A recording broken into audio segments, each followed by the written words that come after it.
Nové výletné lode na Zemplínsku Šíravu sa komplikuje. Úrady zatiaľ neschválili trasu, po ktorej ju budú môcť previesť.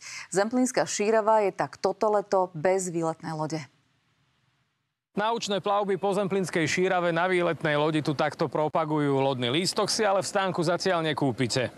Podľa navigácie, to mám tam a podľa navigácie, že tu tak, kde by mala byť.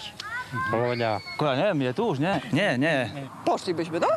Pewnie. Od začiatku júna loď kotví v prístave na rieke Bodrog. Z Prahy tam priplávala po riekach a vodných kanáloch v 7 krajinách Európy. Skúsení kapitáni na nej preplávali za 20 dní viac ako 3500 kilometrov.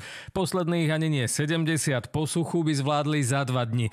Nájsť vhodnú trasu pre takmer 40 metrov dlhú a 5 metrov širokú loď ale nie je jednoduché. Treba všetky povolenia, polícia, vyrezať niektoré značky. Šírava je tak zatiaľ bez výletnej lode. Stará obecná zostala toto leto na brehu. Ja si myslím, že akože tá stará mohla byť akože v prevádzke aspoň do času. No.